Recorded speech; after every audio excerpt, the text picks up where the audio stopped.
Good evening, everyone. It's now 7 o'clock, so we're going to begin this evening's edition of the Planning, Transport and Regeneration Committee. My name's Councillor Alex Anderson, and I'm the chair of this committee. I will just quickly remind everyone that we are being recorded, and this stream will go onto the council's website. So if we move on to the agenda, the first item is apologies for absence. I've not received any apologies as Democrat. So we've received one from Councillor Kelly. We've got Councillor Carter as sub. Fantastic. The next item is to approve the minutes of the previous meeting. Are we all okay to approve those minutes? They can be found on pages 5 to 18, if anyone has any comment. No, agreed. Okay, those are agreed. We'll move on to item 3, items of urgent business. I have not received any items of urgent business, so we will move on to declarations of interest. Can we please raise our hands if we have any declarations of interest? No. Perfect. So the first report of the evening can be found on pages 19 through 28. And can I please ask that Nav present this report on the Thurrock supported bus services? Should we give a minute? Thank you, Chair. So this report is looking at the bus services within Thurrock, in particular the subsidised services which the council provides subsidy towards their operation. Within Thurrock, there are 3 subsidised bus services that are subsidised by the council. These are the Service 11, the 265 and the 374, and they provide services to a number of communities which are not otherwise served by bus services, and link them to other key destinations.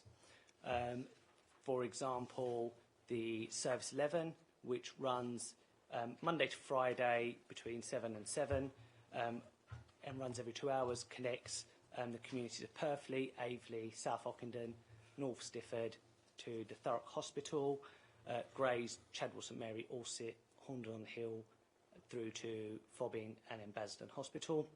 The 265, which is a service which actually only runs 3 days a week, Mondays, Wednesdays and Fridays, and actually only runs between 10 and 2 p.m. and two runs in each direction. And the 374, which runs Monday to Friday on a 90-minute frequency and Saturdays on a 3-hour frequency, connecting Grays, Chadwell St Mary, West Tilbury, East Tilbury Village, East Tilbury, Stamford-le-Hope, through to Fobbing and then Basildon Hospital and terminating in Basildon. Some of these communities, as I've said, do not have any other public transport provision whatsoever. For example, East Tilbury Village and Coalhouse Fort, Fobbing, Horndon on the Hill. Balvin has no other public transport connection within Thurrock. It does have an additional service which links it to Brentwood, which is provided by Essex County Council, but it only has this service 3 times a week that connects to other parts of the borough. The services have been run on a contract since 2019 by a local company called Nibs, who are based in South Essex. It was previously run by First Bus, but a revision of those services was undertaken in 2018-2019, and a 3-year contract with a 2-year extension option was tendered in 2019. This 3-year contract, the first part of that 3-year contract, came to an end in March of this year, and a 12-month extension has been undertaken on those services to ensure that they continue. The contract is run on a revenue risk basis, so there is an element that the council provides a guarantee of some of the money, but it also provides an incentive for the operator to increase patronage, to raise revenues that they are able to keep, but also some of that revenue is used to offset the cost that the council pays. The services, the report sets out patronage levels that are on those services, and we focus in particular on 2019 levels because that is the last year that they were not impacted by the pandemic. And it would be true to say that all bus services across the country have been severely impacted as a result of the pandemic, and even coming out of that. So, for example, in 2019, between the three services, there were 89,040 passenger journeys on those buses. And the cost of providing that service for the whole year was £454,318. And it's circa that sum for each of those 3 years of that contract. It changes year on year due to the way bank holidays fall, etc., because the services don't run on bank holidays, and the number of weekend days and when they are. Obviously, in subsequent years, the patronage has fallen. So, in the first year, in the first year of the pandemic, so that would be 2021, the patronage fell to 30,758, and then increased last year to 65,008. We do know that 60% of the patronage on those services, on average, is from 2019. Is concessionary pass holders who have a free bus pass to be able to use those buses, and so they are the primary users of those services. In particular, the Baldwin service is the one that has the highest proportion of concessionary fare users. That makes about 40% of all passengers actually fare-paying passengers on there. In the current year, we have seen that the fare-paying patronage has rebounded to exceed that of 2019. So it's making that the patronage that was people who are paying to use the bus has returned. However, due to government messaging, there still remains a reluctance by some of the concessionary pass holders to return to using the bus and travelling as much as they used to prior to the pandemic. Just for clarity, these all other bus services in Thurrock, so those run by Ensign and First, are commercially run bus services. So the conversation at hand is just about these three services here. Due to at the time of the extension, we've been lucky because the operator has maintained the cost of those services over those 3 years, despite mounting raising costs that have been seen. At this point, they have had to say that costs have had to rise to provide those services, and that cost is now for a maximum of another circa £100,000 to provide those services for a year. The reasons for those cost increases are many. Fuel costs have gone up. The cost of drivers has significantly increased over a short period of time, partly due to, if you recall, the petrol crisis we had in late autumn of last year. Actually, the temptation of some of these drivers to become HGV drivers has significantly increased the costs for bus operators to maintain those drivers. Costs of parts and tyres have increased significantly to get access to those, and collectively these have had to raise the costs on there. The purpose of this report is now to come and seek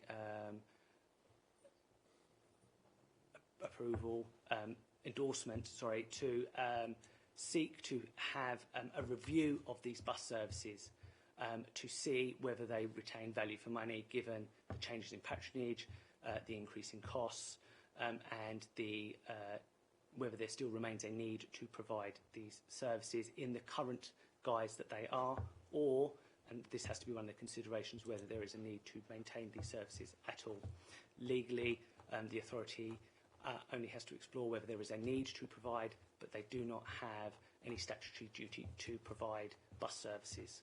And in terms of with commercial services, we can be consulted on those, but we do not influence commercial services neither.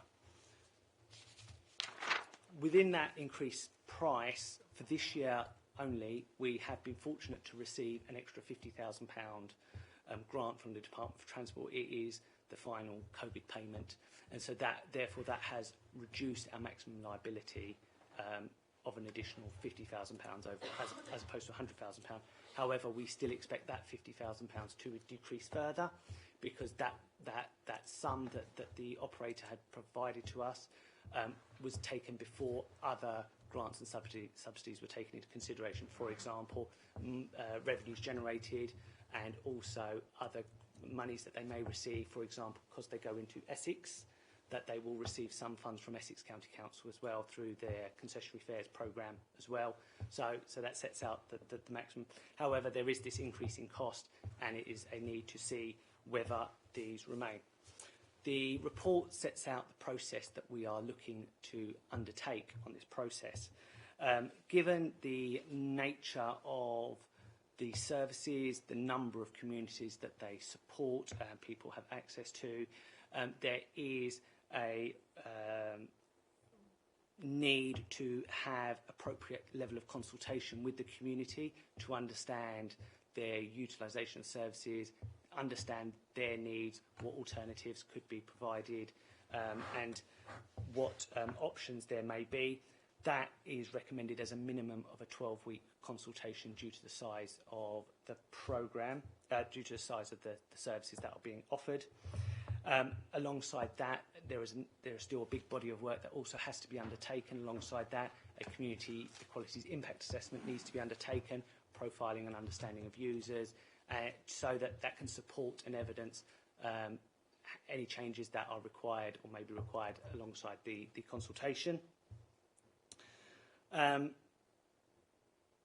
that once these are undertaken, we will come back to this committee and to Cabinet with details of recommendations for these services going forward. That is currently penciled in for December of this year due to the length of the consultation, the point where we are starting from now, and the falling of committees that come subsequently after the end of that consultation period as they are identified. And that's that. So, is there any questions? Thank you for setting out the report, Nav. I do have a couple of questions to begin with. So, I've been on PTR for just over 4 years now, and something that regularly comes up at meetings a lot of the time when we're discussing transport issues is a sort of borough-wide, and indeed sort of nationwide attempt for transport to become more sustainable and more green.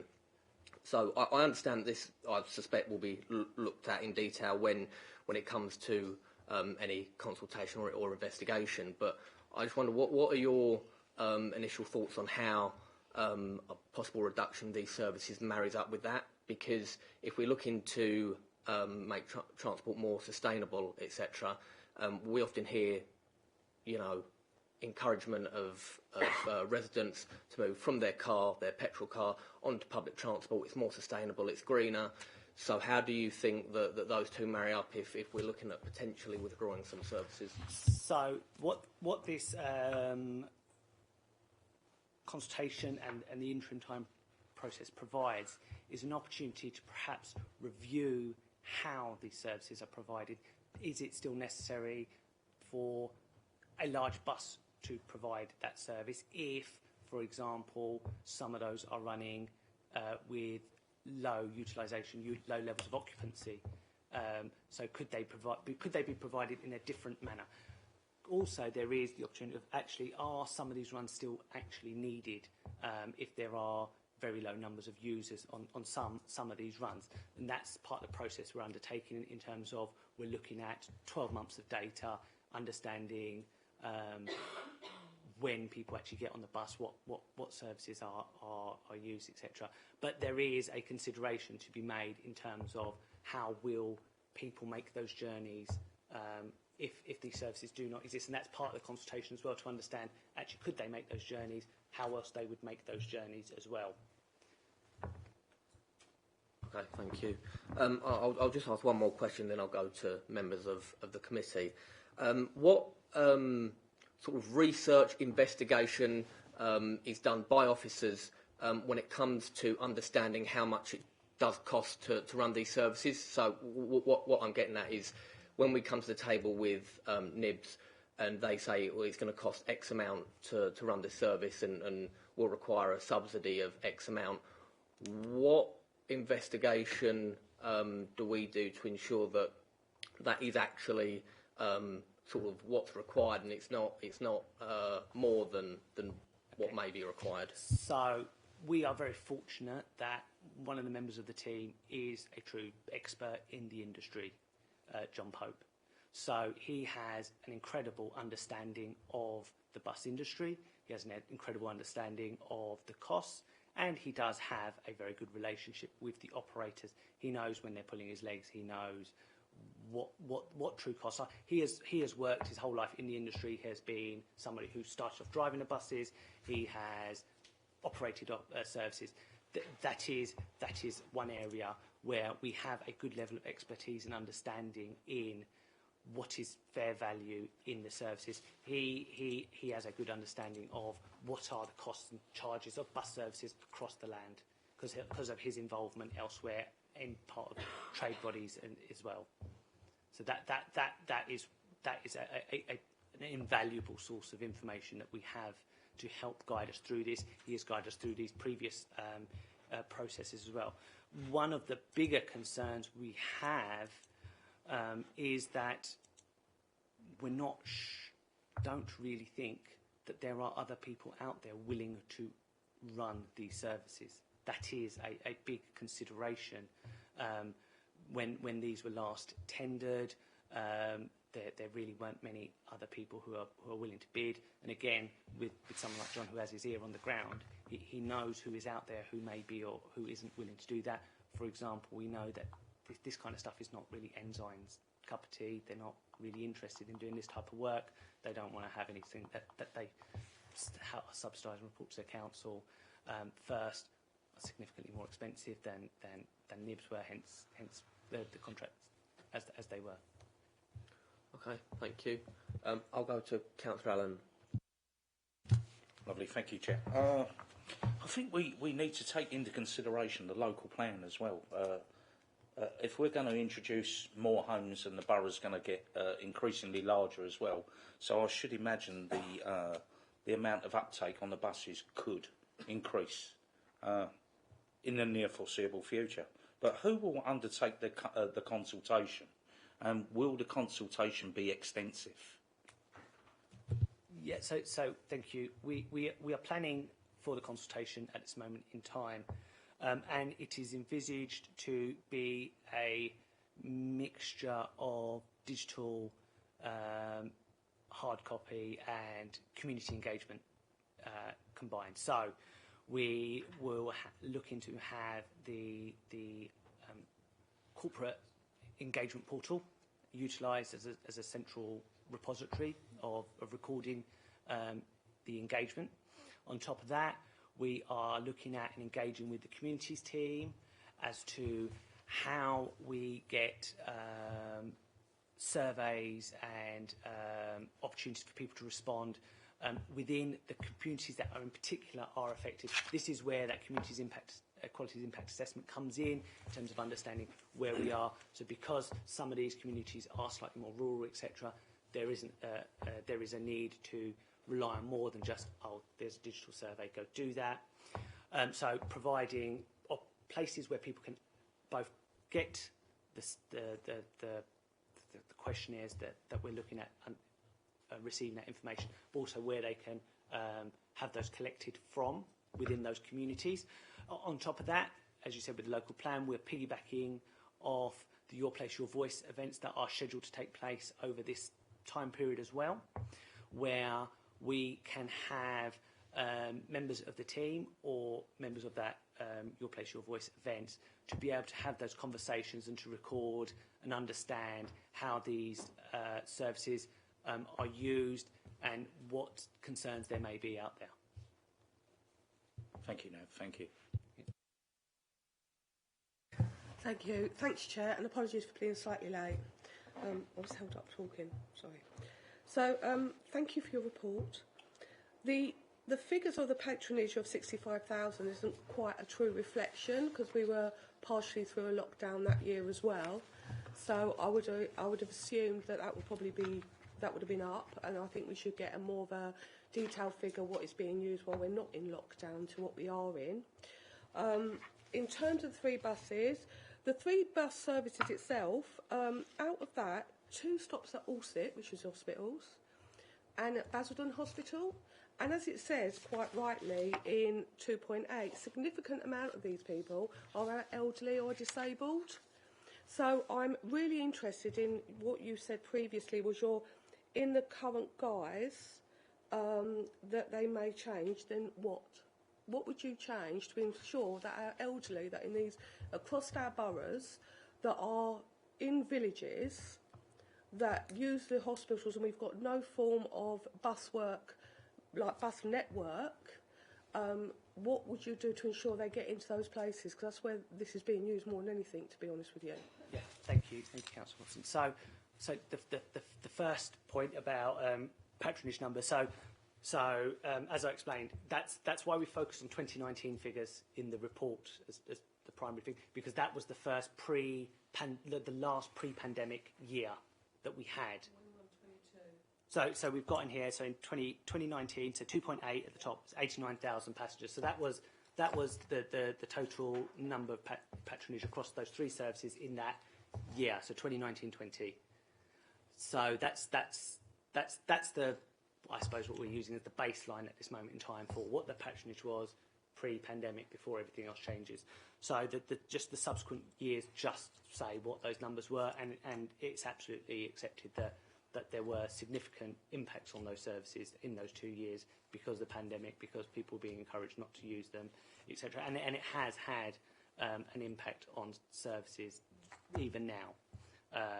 So we're doing that. In terms of your second question, yes, it's very important that we consider how these buses are being used, what numbers of people are using them, and that forms part of the work to outcome. So that's what we will start to look at in terms of better understanding where people get on, where they get off, and how they'll be impacted, and also what alternative provisions are. So at this moment in time, I don't have an answer to say this is what we will do instead, because that's the work that is due to be undertaken from this point forward.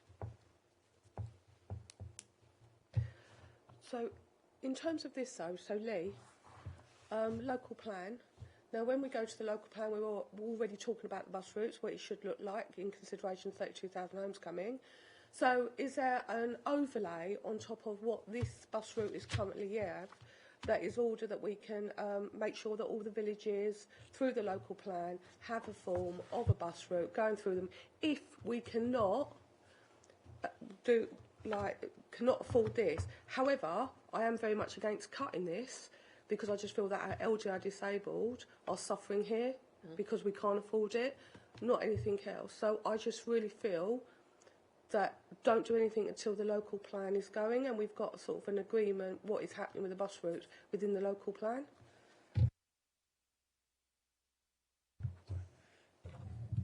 For you, Chair, thank you. Absolutely, the ambition, one of the driving principles of the local plan is that it encourages sustainable transport and connects our towns and villages together.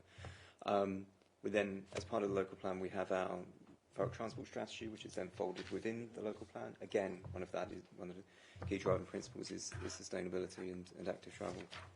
And obviously then we have this, which is then happening at the same time. So it's helpful in the sense, as Nav said, the piggybacking of consultation events with the local plan starts to really help us fold this issue into the plan and make sure that we tackle it not just in isolation of looking at free bus routes, but actually look at it in a wider picture of how do these free bus routes contribute towards the future of the borough through the local plan and also through the transport strategy as well. So it's looking at how they all connect together. So hopefully that provides some assurance that it's not just being looked at in pure isolation, that it has to be taken in the round, and we have to be looking at what we're trying to achieve through the work of the plan, through the transport strategy. Can I just then get your reassurance that the villages will have some sort of bus route going through them, all of our villages, and that they will be able to, these people will be able to get to an hospital or an IMC or whatever else is coming on? Again, through you, Chair, I know exactly what Nav was saying about the equality impact assessments.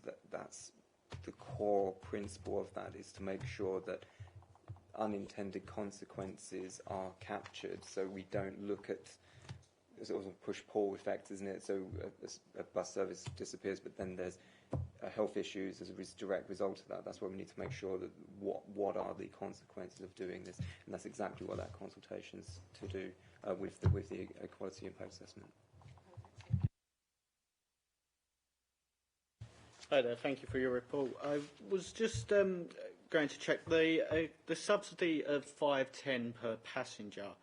Does that also include the sum from the council for concessionary pass holders each time, that like as an average, or is that as well as?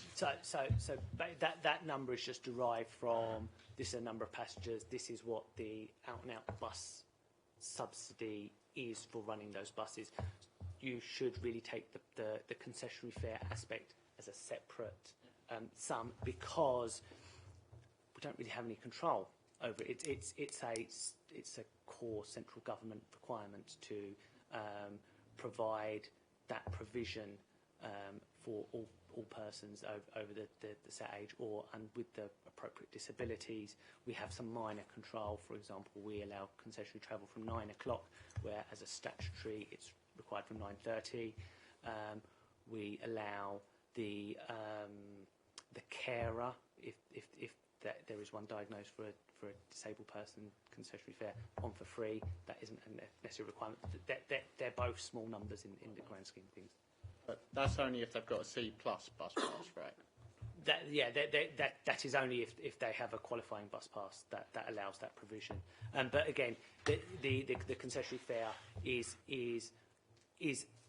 not a subsidy. It is recompensing, if that's the correct word, the bus operators for people using that bus, and that is a separate grant that is given to the council for that.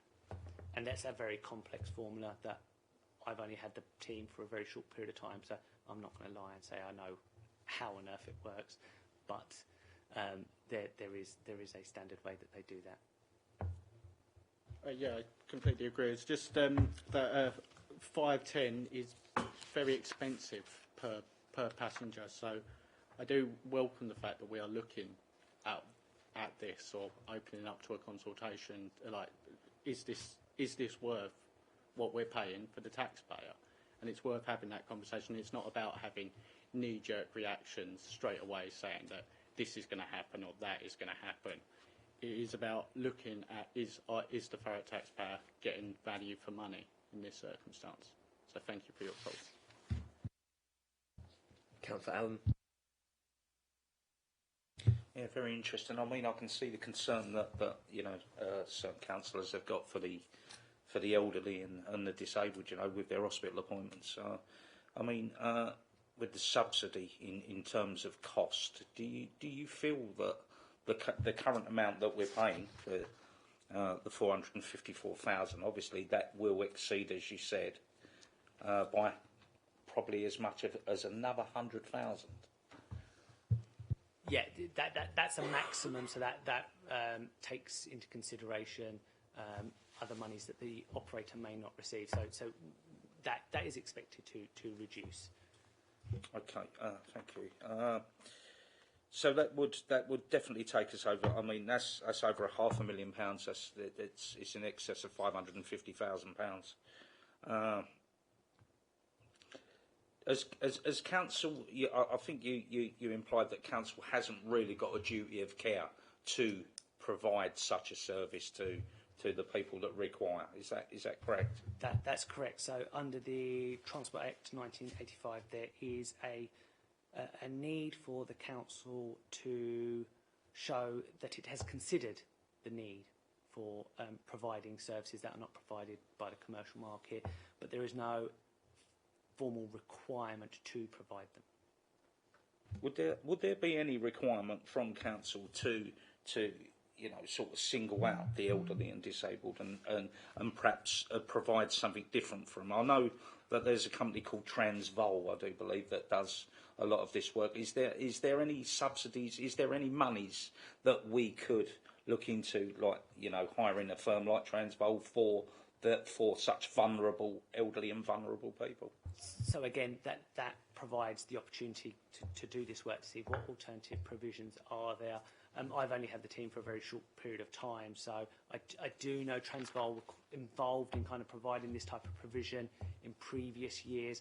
I think when a service, when I think the monies that they were given were cut, it had significant consequences on how they ran their operation. So it's whether they are receptive to those conversations or not, and what other alternatives there could be. I mean, we're living in a digital age where there are new ways of doing things that might not have been considered previously, that might not be seen as traditional, but may well be out there. Thank you, Nev, and thank you, Chair. Councillor Snell. Thank you, Chair, and thank you, Nev, for the report. There's a few things cropped up. I mean, the way the report's written is a little bit deceptive because the report itself says 89,040 passengers in 2019.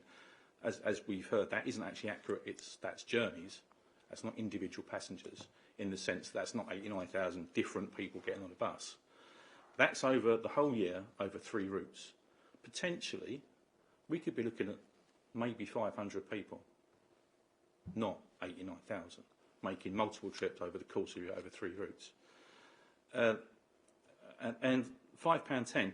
If I understood the answer you gave to Councillor Carter, that £5.10 isn't spread over the whole 89,000, for example, because that doesn't take into account the grant we get for the bus pass thing. So actually, that figure should be much higher because it's spread over a much smaller.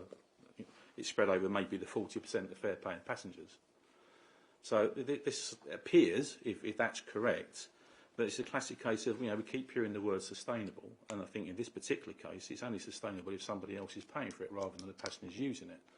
So I think that really does need to be looked at. I think we need to find out for sure how many people are using this and not looking at actual trips, because it could be a lot fewer than we think it might be. And also what I want to ask is, what about the bus companies themselves? I mean, have they made any efforts to try and provide this service cheaper, like we mentioned before, using smaller vehicles, using maybe, if they can, electric vehicles for some of the journeys, or hybrid vehicles some of the journeys on a smaller basis?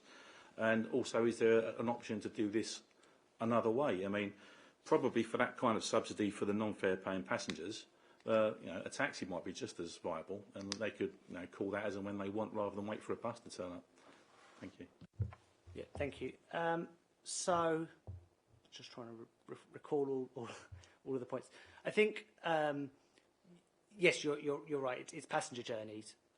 89,000 passenger journeys in 2019, and yes, like I said, that £5.10 was a even split across the board. This is how much it costs. This is how many passengers there are, so yes, that profiling work that was going on will kind of work out how much each bus is utilised, the number of people on it, etc., to kind of identify the value of money.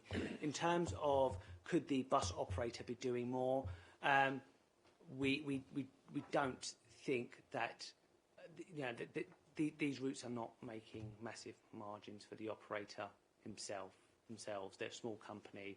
They are not looking.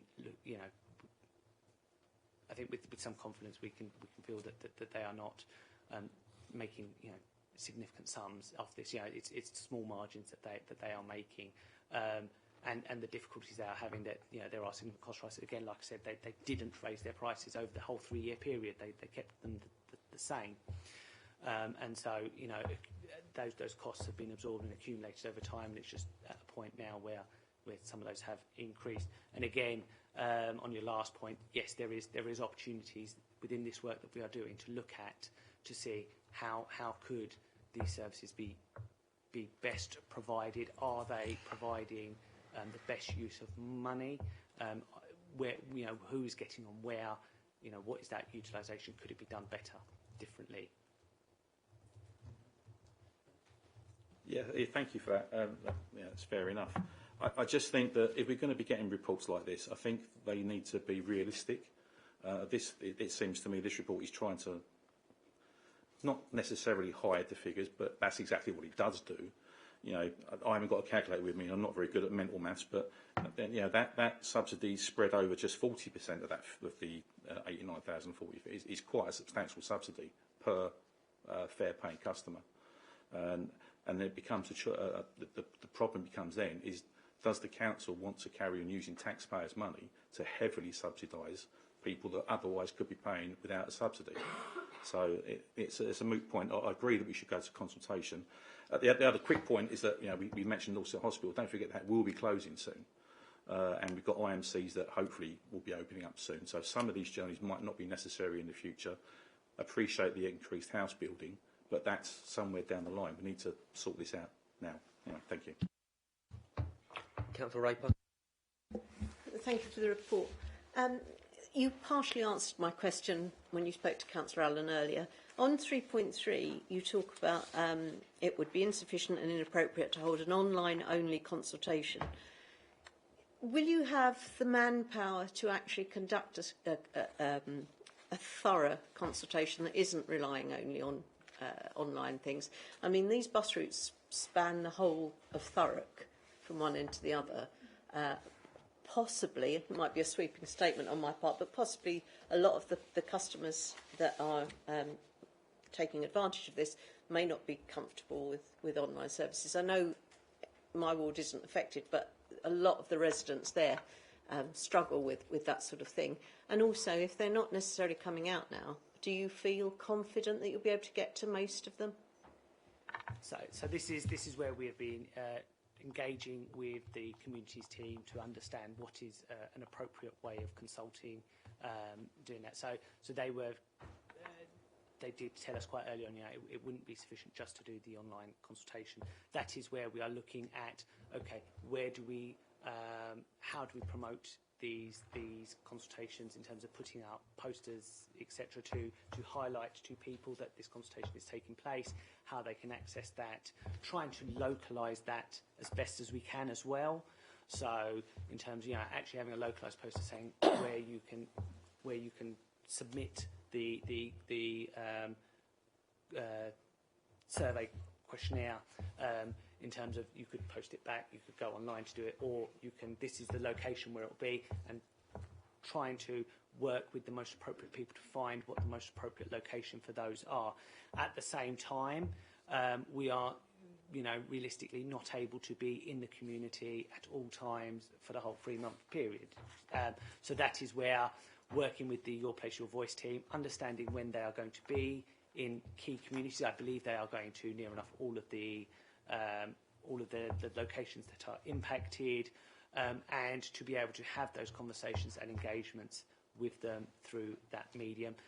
On top of that as well, looking at working with the bus operator as well, to be able to at least highlight to those who are still using the bus that this consultation is there, being able to provide them the access to either do it digitally or get a form, and then see if we can work with the bus operator to see actually can it be given to the driver to be collected as well, so that there are different avenues to be able to do that. Thank you. Do we have any further questions from members of the committee?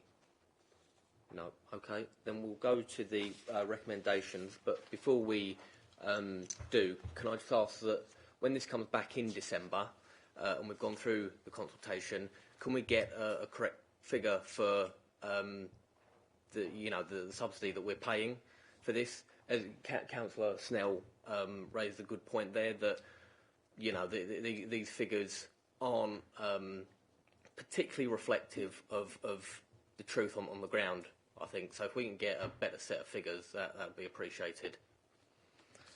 But going on to the recommendations, they can be found on pages 19 through 20. I'm not going to read them all out. Is committee agreed? Agreed. Okay. We will move on to the next item, which is the Stamford Lee Hope Interchange Report, found on pages 29 through 36. And I think we have Keith on Teams presenting this one.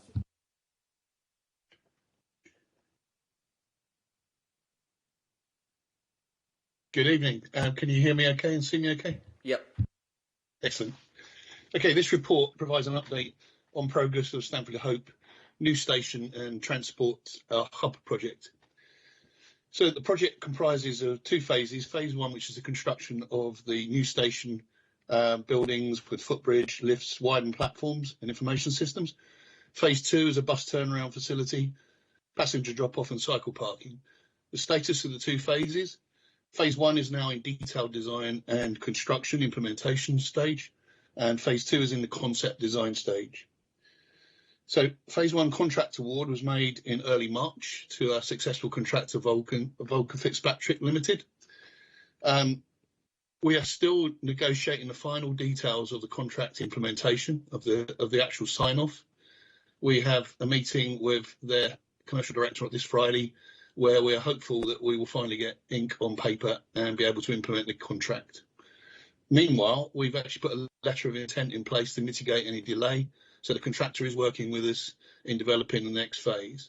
But they'll probably see a slight delay in implementation on site, maybe a month or two, but we'll look to recover once we've signed the contract. We were hoping to get a signature in June, clearly it's now July, but I'm hopeful that next week we will see that implemented. Preliminary design sign-off, which is a really important milestone because it involved getting C2C, Network Rail and ourselves to acknowledge the design, has been approved and is with an issue to the contractor. And now the next stage will be the contractor will engage with AECOM, their design partner, and move on to the detailed design, which is the final phase, before we can order materials and see materials turn up on site. CELAP have asked us to produce an updated business case due to the increased costs over the history of the project. This has been achieved. We've given them a draft business case. There are still a number of questions that they're asking and asked for some additional information. We were hoping to get this finalised in the July Accountability Board. It's now likely to be the September board. Still very positive, but there's just an extra detail they've asked us to provide. The phase two, the transport hub business case, we're re-evaluating. We're re-evaluating the concept design as it stands. We're going to meet again with our stakeholders to determine whether there's new or revised requirements, particularly the port authority, looking at transport patterns and looking at whether we can create a solution that meets further the requirements of all the various stakeholders. We have time in our hands to get this optimal, because the phase two can't be built until phase one is completed, because we're actually using the same piece of land for both developments. So there's no penalty to us in terms of schedule. Just very briefly on the budget, the contract price which the contractor submitted and we've agreed does meet our budget requirements, which is really good news. It's a fixed price arrangement.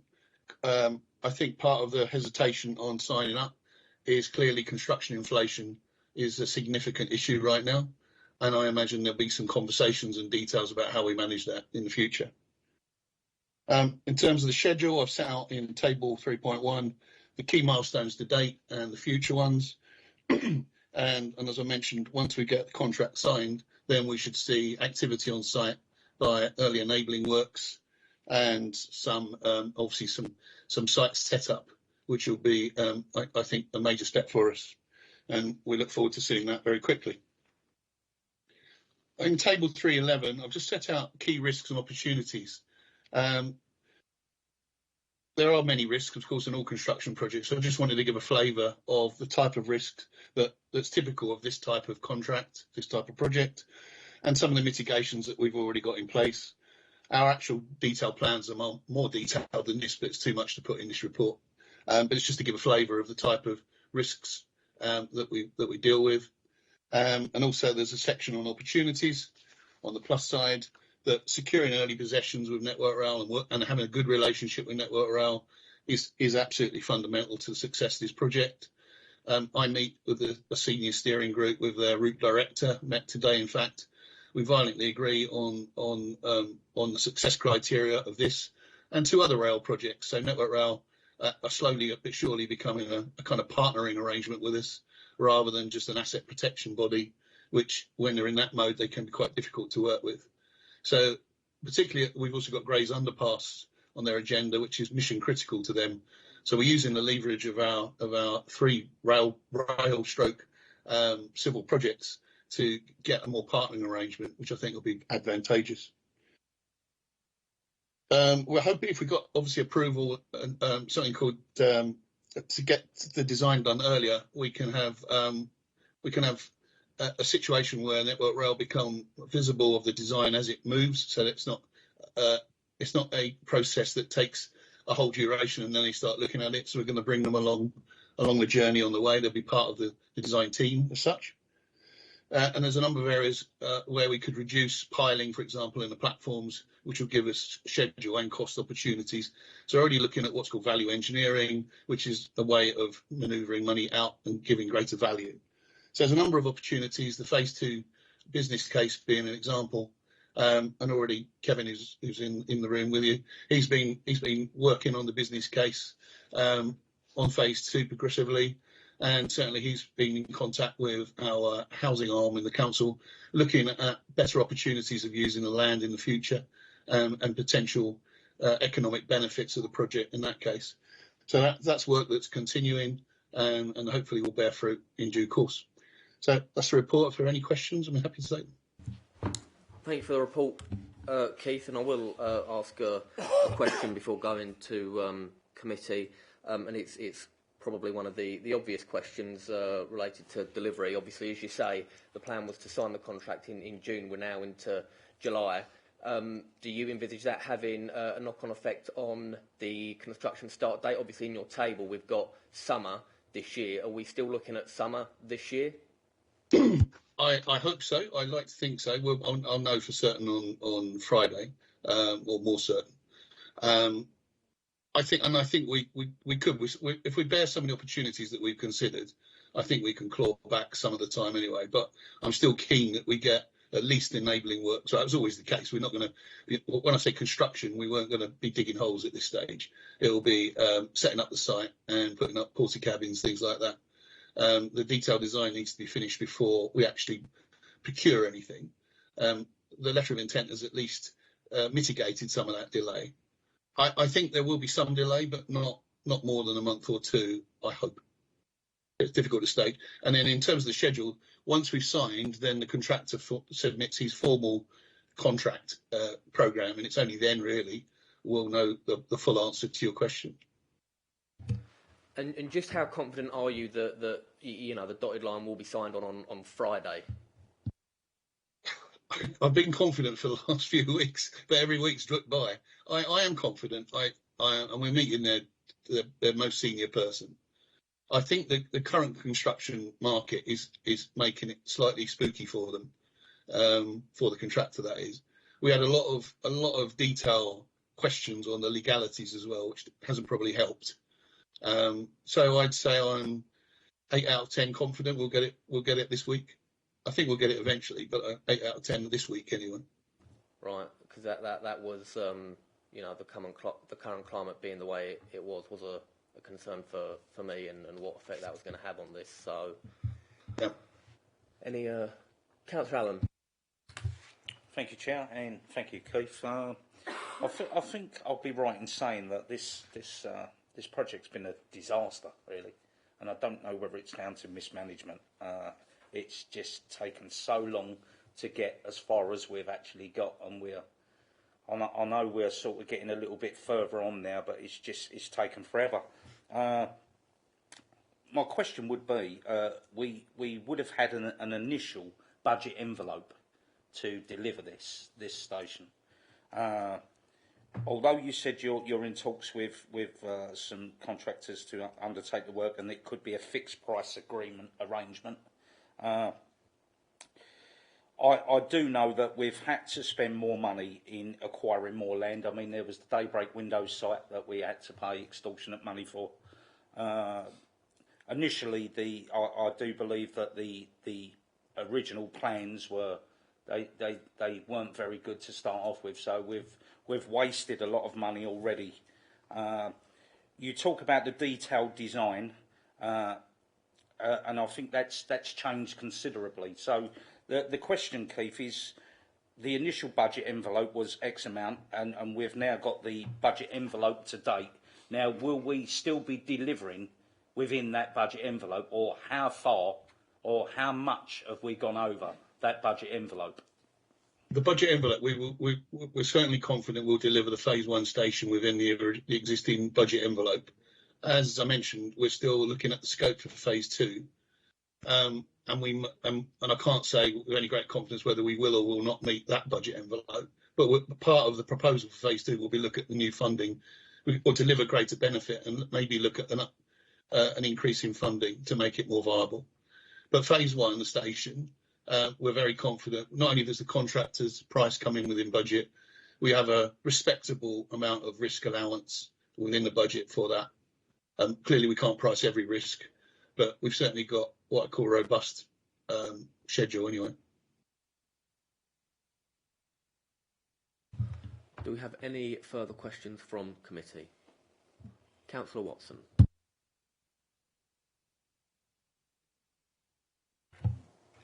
Thanks, Chair. Thanks for your report. So I have got a couple of questions. So I sat on planning when this was actually going through, and it was bounded around about £19 million to do this actual project. So you're now into contract. In early March you awarded the contract. Mm-hmm. So, and now you're just signing the contract itself. So how much was the contract? Because you've now awarded it. Yeah, I'm reluctant to give that. I can give the number, but until we've signed on the dotted line, I'm reluctant to release that into the public domain. I'm reluctant not to know that because I'm really worried. I'm really hoping we have learnt a lot of lessons from the A13. Yeah. Which just continue going on. So you're reluctant to give that, though you've awarded the contract. And then so you've done that in June, you're signing that off, but yet there's now an updated business case that has been developed to increase the cost. Is that increase the cost of the contract that we've just awarded? No, that's the increase. Phase 2. That's the increase that when CELOP gave us the funding, the budget was around 20 million, I believe, or less than that. Since then, the costs have gone up. We increased the budget, I think, over a year ago. And so they're saying, can you demonstrate that it's still value for money? And therefore, we're still okay to give you the funding. And that's the justification that we're trying to do. So it's backward looking. Okay, so we're already going to have overspend, because when it came to planning, the cost envelope was 20 million for this. Now, you've already said that phase 2, we won't have the money anyway. So am I right to say we've gone above the 20 million already? And also, what's the tolerance you've put in for risk? Okay, the budget is actually 29 million. 29. So that was increased. Yeah. So we're still within budget. On the risk, we typically look at around 10 to 15%, if we can, maybe more on the tender price. So that's that kind of envelope. So the big number is just over 29 million for the budget. And so phase 1, I'm confident that we'll meet the budget constraints. Phase 2, I'm less confident, but largely that depends on what the scope we finally develop. But as I'm hoping it will come with greater benefits, then we'll look for increased funding from some of our stakeholders. Okay, so I think this should be, Chair, I think this should come back to every single one of our meetings for an update. By September, our next meeting, you should be confident enough to give us a price then and give us a proper budget. Because that is not a proper budget under budget. That's nothing. Because we've been obviously in negotiations and still are. The last meeting in January, I submitted this report, but with pink paper, outlining the budget and the costs. That was leaked to the media, unfortunately, which probably hasn't helped. But that was reported last month. But until we conclude the procurement, I've clearly got to be very careful with what numbers I put out in the public. Okay, so you should be able to get there in August. September's or whenever our next meeting is. Yeah? When you say get there, To give us a budget, to give us a breakdown of what the budget is. And if there will be an overspend on phase 2, you should know that by then, shouldn't you? we'll have a reforecast by then, yeah. Okay, thank you. Councillor Raper. Thank you for the report. This is just a small point. On 3.4, you talk about so far all the feedback has been very positive. Can you just let me know how you collect that feedback and the sort of size of the survey group? Well, it's a steering group, so it comprises a member of the residents, and certainly they give us good and bad feedback on what's happened. Clearly, the delays over the long history of this project, as you all know. But we're very future looking, and the residents give us the feedback about the future rather than keep going into history. So, that group is comprising a majority of our stakeholders, including CELEP, Network Rail, C2C, the Port of London. Okay, so more stakeholders than residents, really. Yeah, they're represented, but we've not necessarily done surveys on the current state of affairs. Thank you. Do we have any other questions for Keith? No? Okay, well then we'll go to the recommendation found on page 29. I won't read it all out, but it's to note and comment on the report. I think we've done that. Is committee agreed? Agreed. Okay. So the next and final item on tonight's agenda can be found on page 37. It's a Tilbury Town Fund update, and looks like we've got Kevin. Thank you, Chair. Report before you tonight, Chair, is a report that's been prepared for Cabinet, and it's come to this to Committee for Scrutiny, and the recommendations are contained within the report. As background, Tilbury Towns Fund is £22 million of funding that's been awarded to Tilbury as part of the Levelling Up programme.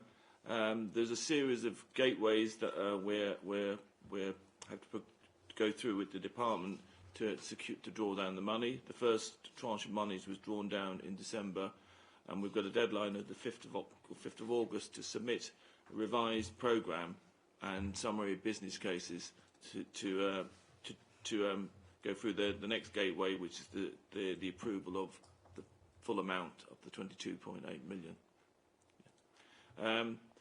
Report sets out, conscious that the report should have come back to this committee in February and it was deferred, so there's not an opportunity in this report to give you a background of where we have been in terms of the programme. In terms of actually set out in Table 1 is the revised programme itself. It has been subject to change. As been mentioned previously in previous reports today, there's been significant budgetary cost price inflations which have required us to look back at the programme. And also we've been speaking to stakeholders' feedback. And the key changes are set out in the body of the report as well. In relation to the recommendations, we're seeking approval from the Cabinet to actually approve the change in the programme in terms of actually the Town Funds programme and the budget allocation set out in Table 1, and delegate authority to sign the business case summaries and move forward with some of the contractual and development agreements. As part of the submission of the business cases, we have to agree certain principles in relation to the funding. One of those funding is just to confirm that the Council will underwrite any proposed financial settlement to enable the delivery of the Thurrock Youth Zone, and that detail is set out in Section 8.1 of the report.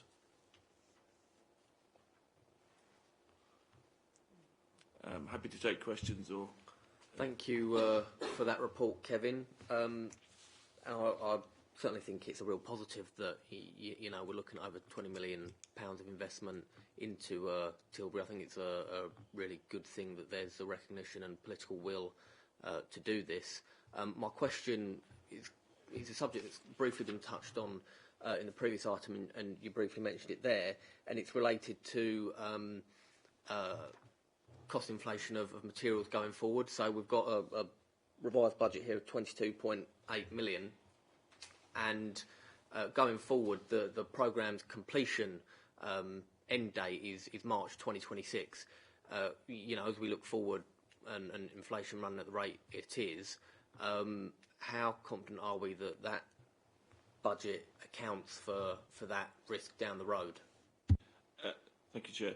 That's a good point, and I think part of the review of the programme, which was undertaken post the grant, or the first tranche of the grant, was looking at those in a more rigorous way, sense checking all of the projects against the original budgets, and it was found that there were inconsistencies in how the budgets have been put together previously, omissions in relation to inflation, omissions in relation to management costs. Sometimes it was just omissions in relation to design. So we've gone back through all of the projects, and if I asked the committee to look at section 3.4, which is the revised programme, it may be worth just talking through some of the changes that have happened. Well, my second question was on a particular change, actually. I mean, we look at the Tilbury Jetty, and it goes from 2.3 million to 5.7 million. I was quite interested to know why that's such a sort of massive leap. Yes. Again, it's about that sense checking of the preliminary design, which was bore no relation to its costs in terms of actually the design was a double-decker structure, and it was not what was required. Once we went back through the design with the design team and double-checked that against the requirements of the users in terms of actually Uber boats in relation to what they would actually require for a service to operate from there, we found out it was over-engineered in terms of the original design, but underestimated in terms of costs.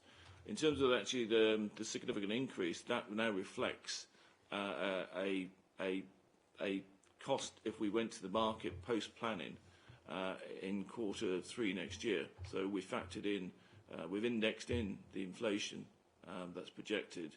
So we're confident that we actually went to the market along the timelines that we're projecting. We would have that, and a degree of sort of contingency as well. So in relation to that, it's now reflective of its true costs, and I think that's just the nature of just large capital sort of structures. Okay. Well, before I go to other members of the committee, you did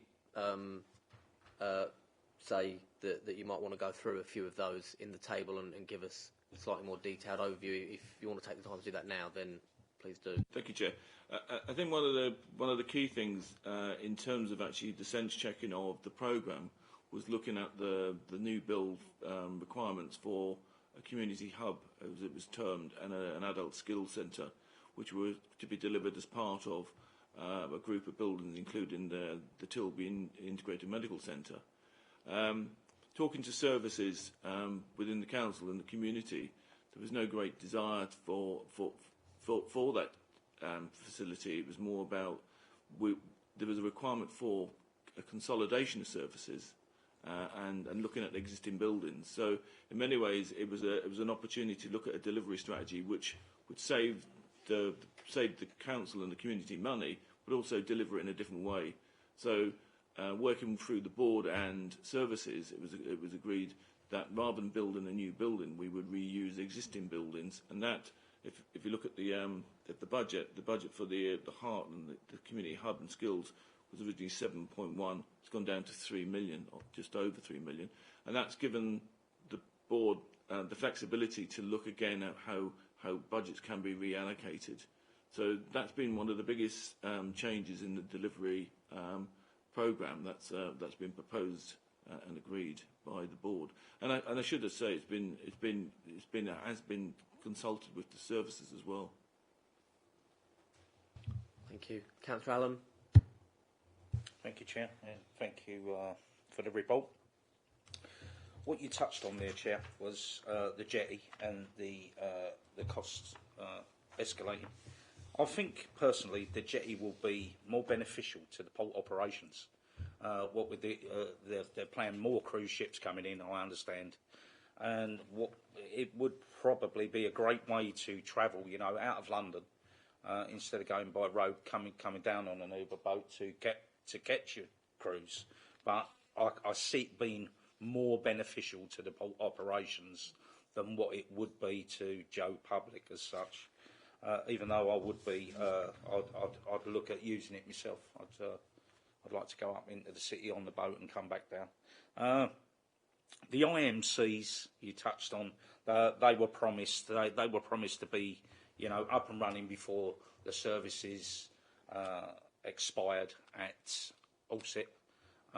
We're still waiting. I mean, I was under the understanding that the Tilbury IMC was going to be the first to be delivered, and it's not.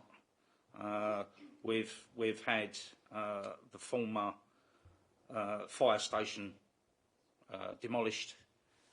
We've had a working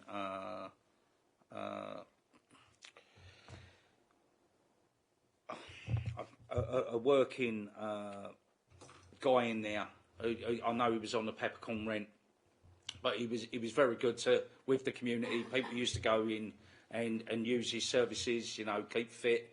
We've chucked him out. We've demolished the fire station, and it's just a site now. It's rubble, and we've not got any foundations laid. There's not a single brick laid. So, and I mean, I do understand that's delayed now till 2026, something like that, is it?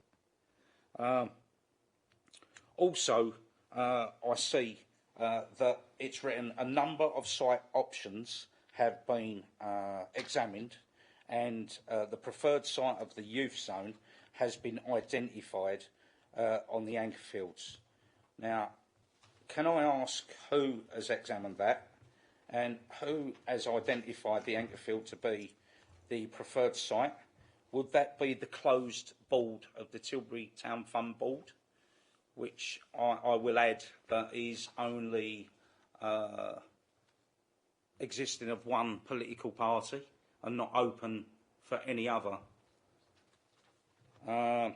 It's mentioned that the heart, and I could see it as the heart, the Civic Square being the heart of Tilbury, absolutely.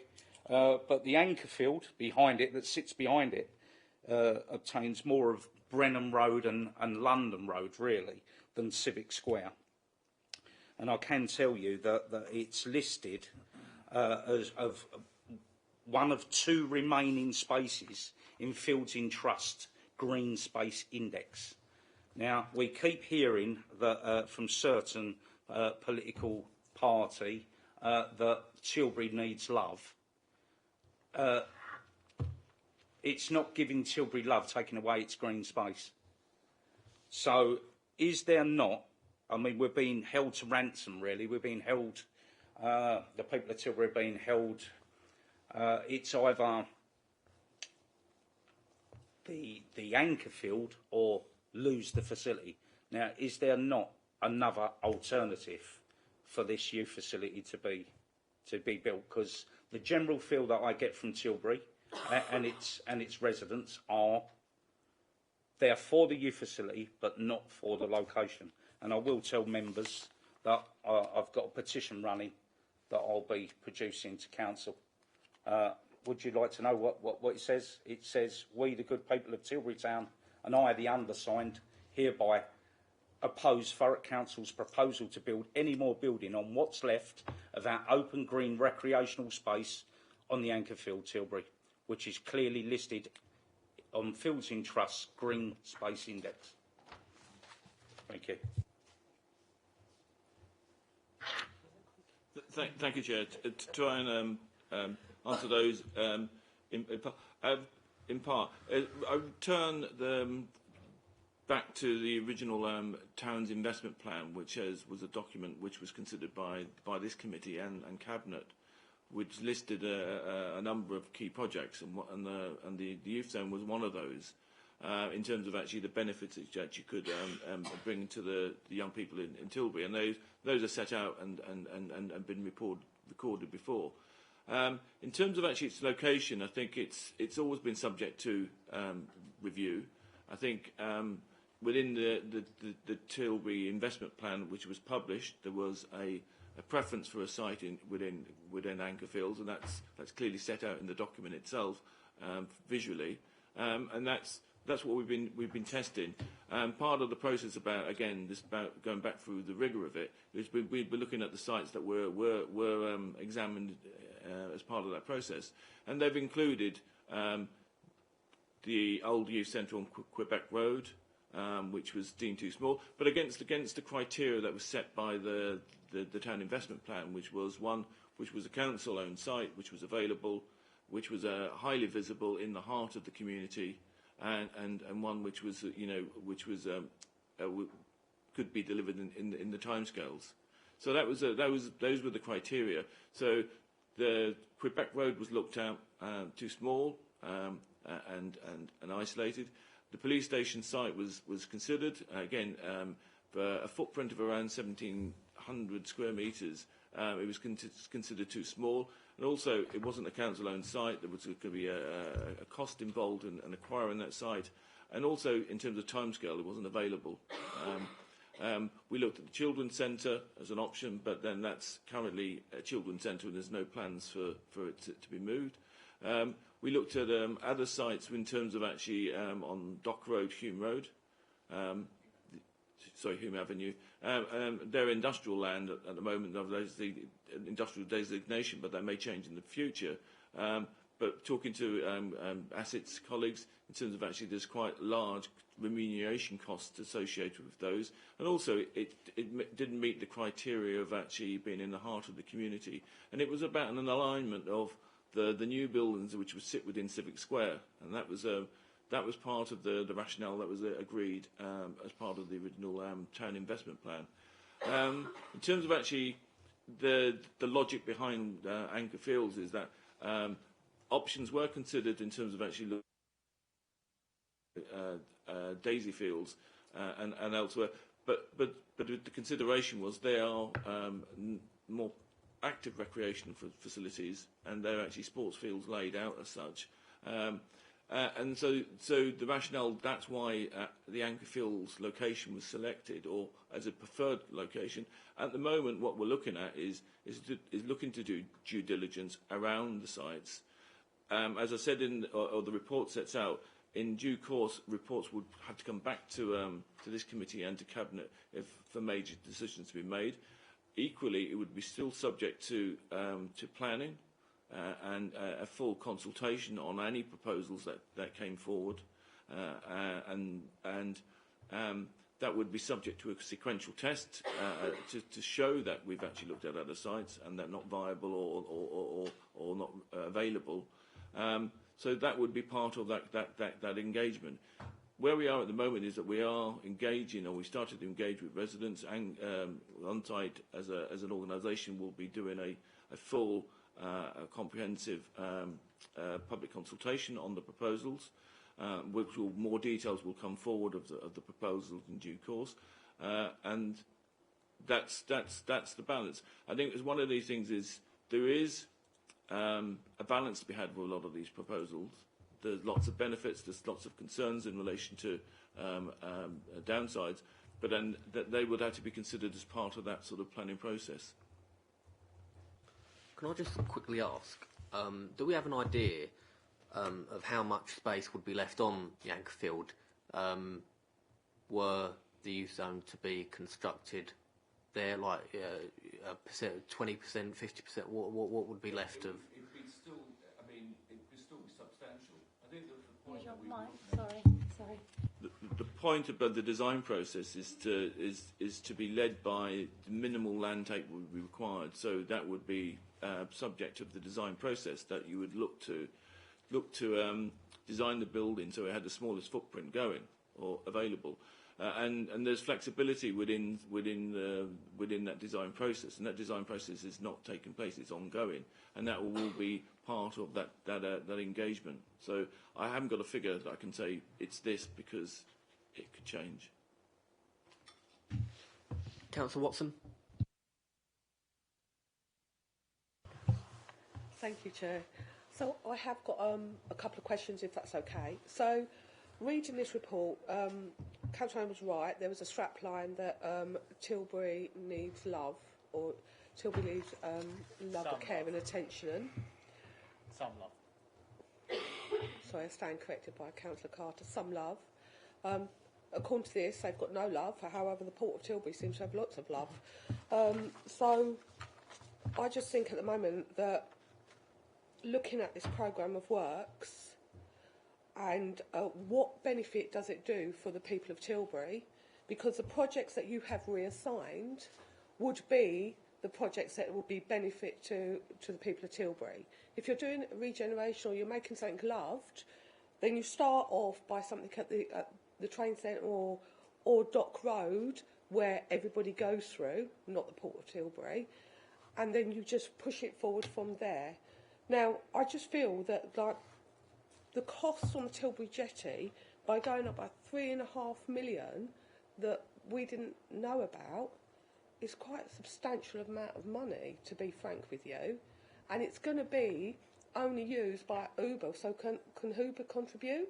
And the Port of Tilbury, can they put a lot of money in and do that instead, to release that funds to then do the reserve listing that I think would be a lot more beneficial to the people of Tilbury than a jetty. Same with the fault works. Now, the fault works, I agree, something should be done, but that's gone up by 1.3 million. How has it gone up that high? In terms of the adult and skills, our Tilbury people need that adult skills. So does the neighbouring in Chadwell or anywhere else in the Thurrock can use that. And that's been slashed by 4,000 because we're going to use another building that at the moment can't even open the windows on. So who made this list and decided this list? Was this the board that nobody sits on other than the chair is a PLA person? Was it any resident that sits in there? Have we consulted any resident on this? And more importantly, what consultation has actually been done with the ward councillors of not just Tilbury, both in Riverside and St Chad's, but also the up in Chadwell St Mary's, which is the neighbouring one? So what consultation and Little Thurrock Rectory has been actually being done on this, apart from a board getting together and going, we'll have this instead? This is meant to be for the residents. Just on the point of the Tilbury Town Fund Board, the Tilbury Fund was constituted in line with the government guidance, so it's fully constituted in that regard, and it has representation both political and community and commercial. And I would add it was a requirement for it to be commercially led. So the point you're raising, I will take away to the board. But in terms of actually the programme, it's about balance. It's about balance in terms of actually making sure that the resources, the money that's been spent on Tilbury is spent in the right places. We don't build buildings which are never going to be used or affordable. It's about the reuse and the council strategy of reuse and of reuse of buildings. And it's about making sure that the services, and when you say, Councillor, who's designing the services around the Tilbury hub and the adult skills, it is talking to the services themselves. We were on site this morning talking to services about how the buildings can be adapted. And Brennan Road is a perfect example of a building which is not fit for purpose, but it can be made fit for purpose as part of an offer which includes the IMC, the vacant library. When it is vacant, it becomes a new building or a refurbished building rather than being just a potential sort of vacant building for a long time. It could be returned back to community uses, and we see those buildings operating as a group of buildings, a group of community buildings. So So they are meeting the needs of residents, particularly around skills and adult skills particularly. The youth centre, I think, is I think for young people it offers, and it has been proven across the 14 areas where they operate, that the youth centre has a dramatic impact on the outcomes of young people in those areas, and there's evidence to back that up. In relation to the balance in terms of actually the improved transport on the river, Uber have provided us with some initial findings, which were they're looking to operate a service from Gravesend via Tilbury into London. And there is a significant amount of traffic that would come in during the day, but there would have been equally a big bounce in terms of actually the non-commuting traffic, which supports activities along the heritage frontage, linked to the listed station proposal if that comes forward, and Tilbury Fort itself. So it is about a balance in relation to the programme. It's trying to spread out benefits across a whole range, and I think that was the strength of the bid in terms of actually it was trying to make sure it hit certain key criteria. And I think it does that. So. I think what I need to say is it's Tilbury people. This is for Tilbury. This is the love to show to Tilbury. Yeah. So, how many Tilbury people are going to get the benefit of a heritage site? How many Tilbury people will get a benefit of walking outside of a train station and sees in front of them that we have actually done something and regenerated Dock Road? How many, that is the difference, the benefit side of it that I'm actually looking for. How many of the Tilbury people that at the moment go to the hub will also say, well, I'm not going to go to the hub today, I'm just going to go and have a look at the fort instead? Because they go for a reason. I'm not saying they won't use it, but what I'm trying to say to you is that Tilbury needs some love in Tilbury, round the hub area, round the Dock Road area, by the train station. The shop frontages could all be done and make Tilbury feel loved. Not just having a jetty that's going to cost £3.5 million more that could have been doing up the reassigned projects. That could have been something for the Tilbury people to take passion and pride in, that they're actually in Tilbury. Not that they're just looking at that it's just the Port of Tilbury. It has to be for Tilbury as well. Kevin. Thank you, Chair. I think that we will take those points away and obviously report them to Cabinet as noted. Councillor Raper. Thank you for the report. Can I just ask that, do you suspect the reductions you've got around the community hub and so on might mean that we end up with just a complete mess in Civic Square? We had some lovely buildings there. As Councillor Allen mentioned, the fire station's just gone. There were architectural pieces that were supposed to be saved. When I tried to look into that, I've managed to track down one. The other one, nobody knows where it is. And I just think, can we say that this will guarantee that the centre of Tilbury is actually worth looking at, and it's not just land that becomes empty and then perhaps somebody suggests sticking another block of flats in it? Thank you, Chair. I think it's a good point in terms of actually what we've done through the board is ask them as part of the change request is that they will look at the collection of buildings, including Brennan Road, including the IMC, including the library or the vacant library building. I call it the vacant library building because not yet, but in due course, and the Anchor pub, the church, as a collection of buildings, and the parade that runs to the northern side. And what we're going to be looking at is public realm improvements that link those buildings. So there is a fund which will be used to sort of to uplift that. And I think the point about the 1920s building itself, the library building that exists today, is a very, very prominent building and something which is loved in its area, but also from an urban design perspective is actually a significant part of Tilbury's history and an architectural sort of characteristic. So we would be looking to retain that and enhance it rather than detract from it. Councillor Carter. Tilbury needs some love.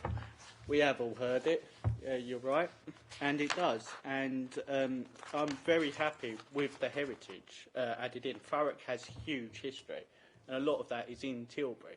It isn't celebrated enough. There's stuff most people wouldn't know, but reconnecting Tilbury with its heritage is a big thing in my mind, and celebrating the history we have there. So I'm very happy that this is done, and I'd just like to make that comment. Thank you. Councillor Snell. Thank you, Chair. Seems a long time ago now, but thank you for the report. It's difficult to sit here and listen to sort of constant moaning about a particular town in Thurrock being given £22.8 million by the government to do some work on. I mean, you thought we were taking £22.8 million away from the place.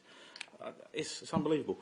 I mean, it's all very well coming to committee meetings or anything else and saying, look, we don't want this here, we don't want this there.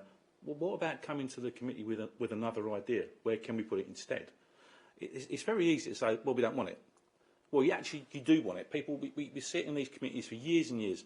One of the things we say, you sit on children's. We need more youth facilities. Well, here's an option to get some youth facilities. Oh, yeah, we want the youth facilities, but you can't put them anywhere. And that's just a crazy way to go about business. It's mental. In terms of the heritage, now, I think we're forgetting that the Port of Tilbury actually do contribute a huge amount to heritage and the community generally throughout the year, and they have done for years and years. So I think it's a little bit harsh to pick on the Port of Tilbury. And also we have to remember that the whole point of Tilbury, the whole reason Tilbury exists in the way it does today, is because of the port and its environs. And I think it is time that we do improve that area. We do improve the links between the town and its heritage, which is indeed the port, which is indeed the river frontage. If we can build the jetty and we can get daily boats getting there to take people up to the City of London, well, my least favourite phrase, sustainable transport, well, surely this is as sustainable as it gets. This is one thing I can actually agree is sustainable. You get a boat trip straight into London, and maybe it will stop at a new jetty in Grays, and maybe it will stop at a new jetty in Purfleet. That's a great idea, and it's got to start somewhere, and maybe this is the start of things. And I think you'll find, as with all of these kinds of projects, if this work takes place, it does generally improve the area. If we're going to drag people in to get on the boat to go places, businesses will think, well, do you know what, we can get a bit of that custom, maybe we'll spruce our own buildings up. We can't always rely on the council to keep doing everybody else's work for them. This is here, this money's come to us to do the best we can with it. I think this is quite an admirable thing to try to do. But ultimately, if businesses, they can do their own shop fronts up.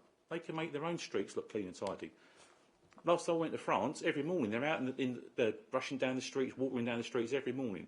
Do we do that? No, we don't. Could, don't. They've got the opportunity to do that themselves. And perhaps, once we do this kind of work, with the money that's been given to us, we're not taking it away from anybody, it's coming in, new money for new things, then maybe other people think, do you know what, we can make some improvements ourselves and improve the whole area. Perhaps it will drag the rest of the area up with it. I hope it does. Thank you. Councillor Watson. Thank you, Councillor Snell. So, totally agree with what you're saying. However, the bits that I don't agree with what you're saying is the fact that sometimes you need to start shoving that in one direction. You need to start that off as a council to show, to give a bit of civic pride, to then for the Tilbury people and the businesses to go, you know what, they are investing in it, not just on the port. I'm absolutely fine with the Heritage Centre. Absolutely fine that heritage should to meet. But we need to build that bridge. So at the moment, if you do need to build the bridge, don't look like that, but you do. But if you're going to do all of the heritage stuff, you've got to do something as well in the Tilbury side. If it just to see something like doing the shop front, doing the station, doing a bit of Dock Road, what they put in reserve. It's not just the heritage side. Now, there's been no at all on those reserve projects. When will they come forward? Councillor Snell. I admire your passion, Councillor Watson. But that's partly my point, though. You made it for me. Is that you've got to start somewhere. This is the start, and you know it's not unlimited. But this is 22.8 million. It's not 65.8 million. You know, we can only do so much with that money, and this is a good start. It's a good thing to do. Now, this isn't to say this is the only thing we're ever going to do in Tilbury ever. It might not be. It probably isn't. But as a starting point, surely we've got to start somewhere. And as I said before, don't forget, the Port of Tilbury do contribute a lot to community services. I know Councillor Allen's probably got issues with the port, but in terms of what they provide to the community, they do run things for the community on a regular basis. They do provide all sorts of facilities. You know, the recent scheme for, what's it called, apprentices and that sort of thing. They are doing a lot of good things. And as I say, people will visit that. That will bring in tourists and all sorts of people. That can only help improve the area. But it is a start. This is the start. Thank you. Is it a question? I'm keen to get away from committee having a conversation between ourselves. So a quick response and then any other questions. So I still feel that we should do something around by the station, and we should still do something down there. So my question is, the reserve projects, when is that coming forward? Thank you, Chair. It's about decisions in terms of priorities, and I think when you look at the station on the southern side, the town side, if you want to call it, it has been subject to an improvement plan not that long ago. It was, you know, substantially improved in terms of new cycle facilities, planting, public realm. So the question mark is it's already benefited from a cycle of investment. I think the point being made about some of the buildings is a good point, and that's the point that was raised in terms of the committee, or sorry, the Towns Board, was to make a real difference. It's about a property-led regeneration of that area, and that's part of the ongoing discussions that are taking place via the local plan about how that can be brought around.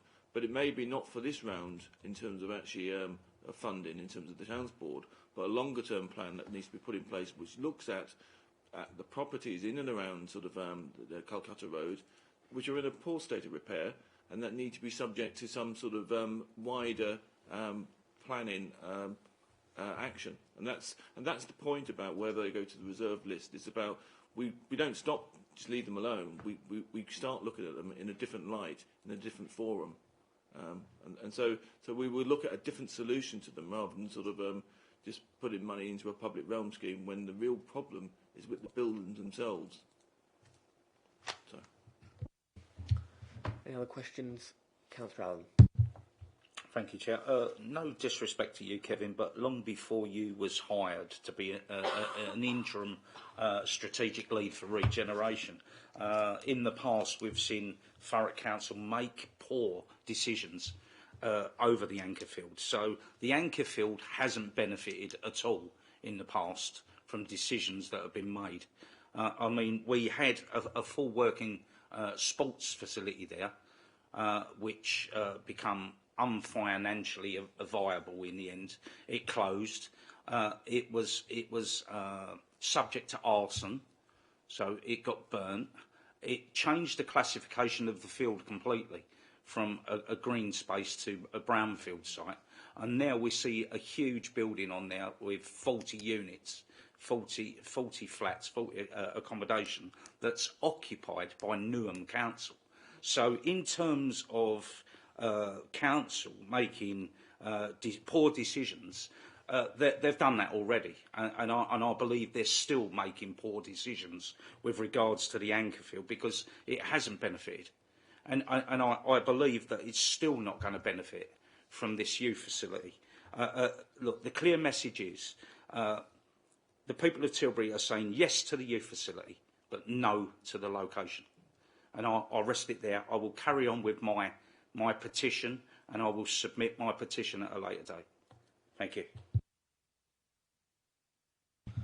Any final Councillor Raper?